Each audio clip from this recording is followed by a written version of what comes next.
Здравейте, аз съм Георги Митов, водещ в BTV Радио и Classic FM.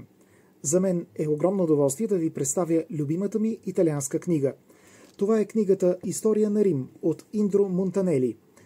Един от най-влиятелните италиански журналисти на 20 век, създател на хиляди материали и около 60 книги.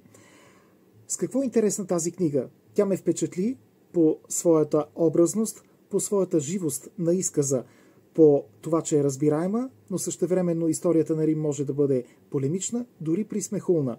Все пак, Индро Монтанели е наистина майстор на перото. Италианската литература ми харесва и продължава да ме впечатлява, да ме изненадва, да ме кара да се пренасям в различни времена и в различни светове.